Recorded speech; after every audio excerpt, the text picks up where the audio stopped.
여호수아서 말씀이 시작이 되어지는데요. 창세기는 에덴 동산에서 쫓겨난 이들이 가나안 땅으로 부름받은 이야기, 그리고 기근을 맞아서 애굽으로 갔던 이야기를 소개해주고 있다면, 출애굽기는 애굽에서 시내산까지 이야기를 소개해주고 있어요. 그리고 민수기는 시내산에서부터 모압 평지까지 이야기를 알려주고 있어요.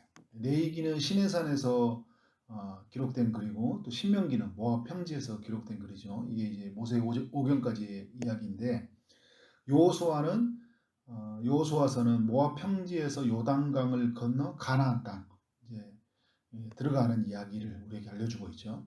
1장 1절을 보니까 여호와께서 모세의 수종자 눈의 아들 여호수아에게 말씀하여 이제 말씀하는 내용을 우리에게 보여주고 있는데, 하나님이 이제 가나안 땅에 처음 아브라함을 부르실 때 하나님께서 아브라함에게 이르시되 이렇게 말씀을 했고, 또 애굽에 있는 모세에게 이제 가나안 땅으로 들어오라고 이제 참 찾아올 때, 광야에 있는 모세에게 찾아올 때 하나님이 이르시되라고 찾아왔어요. 그리고 여호수아를 향해서 이제 모세가 죽은 후에 하나님께서 여호수아를 이게 뭐라고 말씀하시냐면 1절에서 여호수아에게 말씀하여 이르시되, 하나님께서 이제 하나님의 사람들에게 말씀하심으로 찾아오는 것을 볼 수 있어요. 2절부터는 어떻게 말씀했는지를 알려주고 있는데, 이런 말씀이죠. 너는 모든 백성과 더불어 이 요단을 건너 내가 너희에게 주고자 하는 땅으로 가라. 너희가 밟는 곳은 내가 너희에게 줄 것인데 너희의 영토가 될 것이다. 모세에게 주기로 약속했던 그 약속의 말씀을 다시 한번 여호수아에게 상기를 시켜주고 있는 것이죠. 그럼 뭐라고 하냐면, 내 평생에 너희를 대적할 자가 없을 것이다.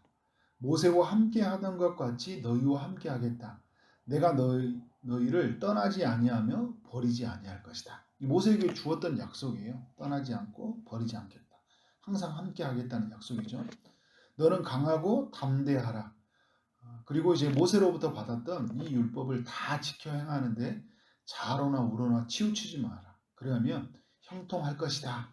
이렇게 이야기를 하면서 이 율법책을 입에서 떠나지 말고 그것을 주야로 묵상하여 그 가운데 기록된 대로 다 지켜 행하라.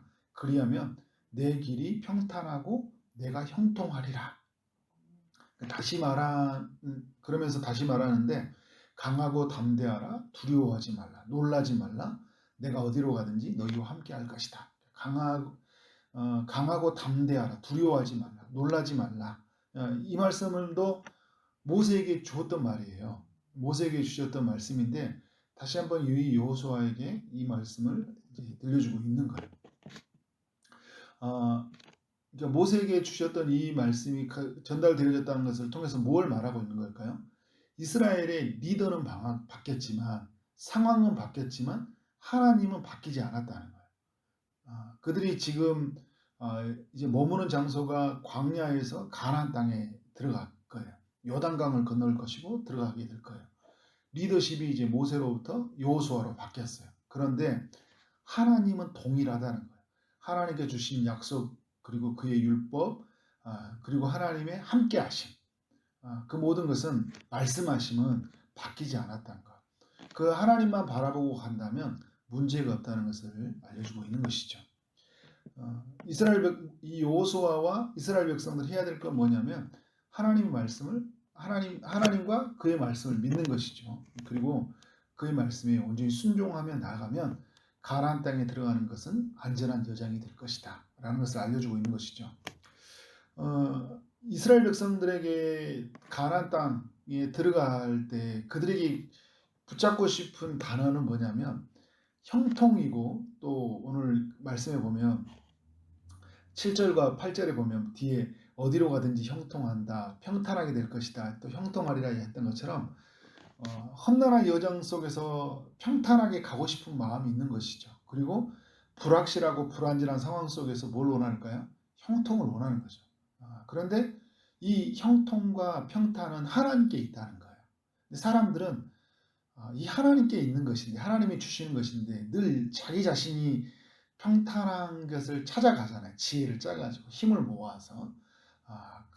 그런데 하나님께서 이 모든 형통과 평탄이 있으니까 이 하나님의 백성들에게 요구하는 건 뭐예요? 우리는 하나님의 말씀에 믿고 순종하는 것이다. 이거를 오늘 알려주고 있는 것이죠. 1절부터 9절까지는 하나님이 여호수아에게 주셨던 말씀이라면 10절부터 15절까지는 여호수아가 백성에게 전달하는 말씀이에요. 그리고 16절부터 마지막 절까지는 백성이 이제 여호수아에게 반응하는 말씀이죠. 여호수아가 백성들을 향해 선포할 때 뭐라 하냐면 양식을 준비해라. 사흘 안에 너희는 이 요단강을 건널 것인데 이제 요단강을 건널 동안 양식을 준비하라는 것이죠. 그리고 우리에게 그러면서 하나님께서 주신 약속을 선포하고 있는 거예요. 하나님이 우리에게 주시기로 한 이 가나안 땅에 들어가게 될 것이다. 우리는 그 땅을 차지하게 될 것이다. 믿음으로 선포하고 있는 것이죠. 그러면서 이 세 지파를 루벤 지파, 갓 지파, 그다음에 므낫세 반 지파를 불러서 그들에게 하여금 먼저 그 땅에 들어가서 싸우라 이야기를 하고 있어요. 여러 이 12지파에게 이야기를 했는데 왜 이 세 지파에게 먼저 찾아와서 이야기를 하고 있는 걸까요? 우리가 이제 모세 오경을 통해 말씀을 묵상했기 때문에 이 내용이 쉬운 거예요. 21장에서 민수기 21장에서 이스라엘 백성들이 아모리 땅과 바산 땅을 차지하게 될 때 그 요단 동편 땅에 이제 그 이치한 곳이었잖아요. 그때 루벤 자손과 갓 자손이 모세에게 찾아와서 그들이 이제 목축업을 했던 주로 많이 했던 사람들인데 이곳에서 어떻게 해요? 모세에게 기업으로 주라고 분명히 요청을 하잖아요. 그때 모세가 좀 마음이 언짢았는데 그들의 요구를 받아주고 그 대신 이 땅을 줄 테니까 나중에 가나안 땅에 들어가게 되면 너희가 앞장서라. 그리고 가나안 땅에 들어가서 정복이 될 때까지 다 싸우되 앞장서서 싸우라고 이렇게 요구를 하거든요. 그리고 이 땅을 다 가질 수 없으니까 므낫세 지파 중에 반은 이 동편 땅에 와서 거주하게 되고 또 그 반은 사편 이제 가나안 땅에 가서 이제 거주하게 했는데 그래서 그들과 약속을 했고 신명기에 와서 모세가 다시 한번 이 약속을 상기시켜요. 여호수아가 이걸 기억하고 있잖아요. 이제 정복해 갈 때 자 이제 정복을 앞두고 있습니다. 이제 가나안 땅에 들어가게 될 것입니다. 앞으로 나오세요. 누가 나와요? 루벤 지파, 갓 지파, 므낫세 반 지파는 나와서 처자와 그 가축들은 이 땅에 남아두는데 너희는 앞으로 나가서 형제들보다 건너가서 그들을 도와주라. 이렇게 요구를 하고 있어요. 양식을 준비하라고 명령을 들은 이스라엘, 그리고 앞장서서 싸우라는 명령을 들은 루벤 지파, 갓 지파, 므낫세 반 지파들이 이제 16절 이하의 말을 하고 있어요. 먼저 이 세 지파가 이야기할 때 당신이 우리에게 명령한 것을 우리가 다 행할 것이요 당신이 우리를 보내신 것은 우리가 가리이다 이야기하고 있어요. 우리는 범사에 모세에 순종한 것 같이 당신에게 순종하겠습니다. 여러분 전쟁에 치른다 할 때 우리는 전쟁을 치르지 않았으니까 제일 앞에 나간다는 건 어떤 의미를 가지고 있어요? 목숨 걸고 나가는 거거든요. 앞에 흔히 하는 말로 총바지라고 이야기해요. 총알바지라고 이야기하거든요. 먼저 싸우면 먼저 죽을 수 있어요. 그런데 하나님의 말씀이 그리고 하나님의 살아계심이 그의 그 약속이 그들의 삶 가운데 임하다 보니까 어떻게 해요? 우리가 다 행할 것입니다. 모세에게 순종한 것 같이 당신에게 순종하겠습니다. 모세와 함께 하시던 하나님이 당신과 함께함을 믿습니다. 18절 누구든지 당신의 명령을 거역하면 죽음을 당할 것입니다. 삶과 죽음이 어디에 있냐면 앞장서 있기 때문에 죽는 것이 아니라 하나님께 있다는 걸 알고 있는 거잖아요. 하나님 말씀에 자신의 인생과 자신의 운명이 있다는 걸 알게 되는 거예요. 그래서 여호수아로 하여금 걱정하지 마시고 당신은 마음을 강하고 담대하게 했어. 가장 걱정되고 두려운 사람이 누구일까요? 앞장선 사람일까요? 여호수아일 수 있겠죠. 전체 이제 이 여호수아가 모세의 다음 리더십으로 내가 과연 할 수 있을까? 이 200만이 넘는 백성을 내가 어떻게 통솔할 것인가? 이들이 나의 말을 들을 것인가? 라는 어떤 여러 가지 의구심이 들 거잖아요. 그런데 백성들이 반응하는 거예요. 걱정하지 말고 마음을 담대하고 모세에게 있던 하나님이 당신에게 있는 줄 알고 믿을 테니까 따라가겠습니다. 이 여호수아의 마음속에 든든한 마음이 들었을 거예요. 저도 그런 마음이 들죠. 우리 기쁨의 동산교회에서 따라왔던 분들이 김광희 목사님의 리더십 아래 있던 분들이 이분들이 내 말을 잘 들을까? 어떻게 할까? 이제 같이 함께 할 때 주의 사역을 어떻게 이룰 텐데 그런 마음을 보여준 거예요. 목사님 걱정하지 마시라고 이렇게 하는 마음들을 피해서 얼마나 그 마음이 용기가 생기는지 몰라요. 저는 오늘 여호수아 1장을 보면서 어, 5가지의 단어들이 생각이 났어요.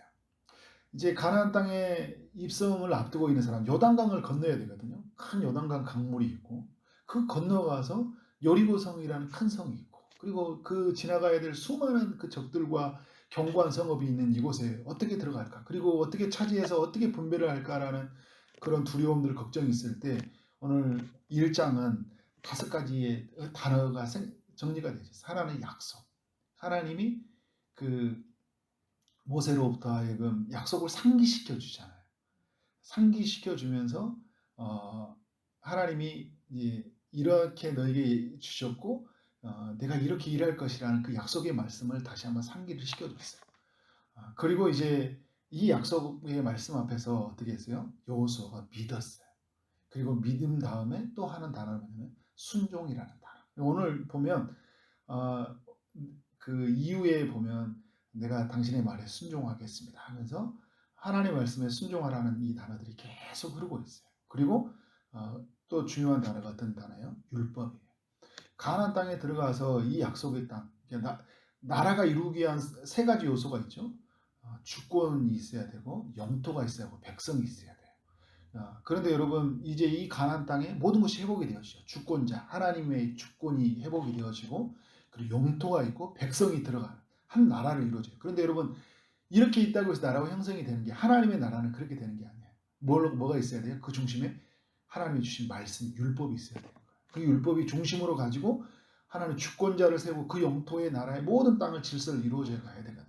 하나님의 말씀을 그들의 삶 가운데 세워가는 모습이 있고 그리고 이들의 안에 삶 속에서 어떤 것들이 있어요? 하나님이 함께 하심. 하나님이 함께 하심에 대한 것들을 붙들고 있을 때 마지막 단어, 담대함이라는 단어. 하나님의 약속이 있고 우리 그를 향한 믿음이 있고 순종이 있고 그 율법이 있고 그 하나님이 함께 하심이 있을 때 우리 안에서 어떤 마음이 생겨나는 거예요? 두려운 마음이 사라지고 담대한 마음으로 바뀌어져 가는 거다. 오늘 1장 이야기를 우리에게 보여주고 있는 거예요. 오늘 이 시대에 살아가는 우리도 여러분 우리는 이미 이제 가나안 땅 하나님의 영적 새 가나안 땅에 들어온 사람들이잖아요. 여호수아를 앞세워서 들어갔던 것처럼 우리는 대장 대신 예수 그리스도를 통해서 우리는 어떻게 했어요? 요단강을 건너서 하나님 나라에 들어갔던 그 가나안 땅에 들어간 것처럼 우리는 예수 그리스도로 말미암아 하나님 나라에 입성한 사람들이에요. 우리에게 필요한 단어가 바로 이런 거죠. 하나님의 약속을 기억하고 오직 예수 그리스도를 믿고 그의 말씀에 순종하고 그가 주신 말씀을 붙들고 그가 우리 가운데 영원히 함께 하신다는 사실들을 인정하면서 담대하게 어떤 상황이 생겼을 때 우리의 삶에 질병이 찾아오고 어떤 사람들의 공격이 찾아오고 정말 코로나19와 여러 가지 힘든 상황이 찾아올지라도 우리의 마음이 두려워하는 마음에 머물러 있는 것이 아니라 담대하는 마음으로 하나님께서 이루신 그 모든 일 속에서 우리가 담대하게 오늘 하루를 또 평생의 삶을 살아가는 줄 믿습니다. 그렇게 살아가는 여러분 되어지기를 주님의 이름으로 축원합니다. 아멘.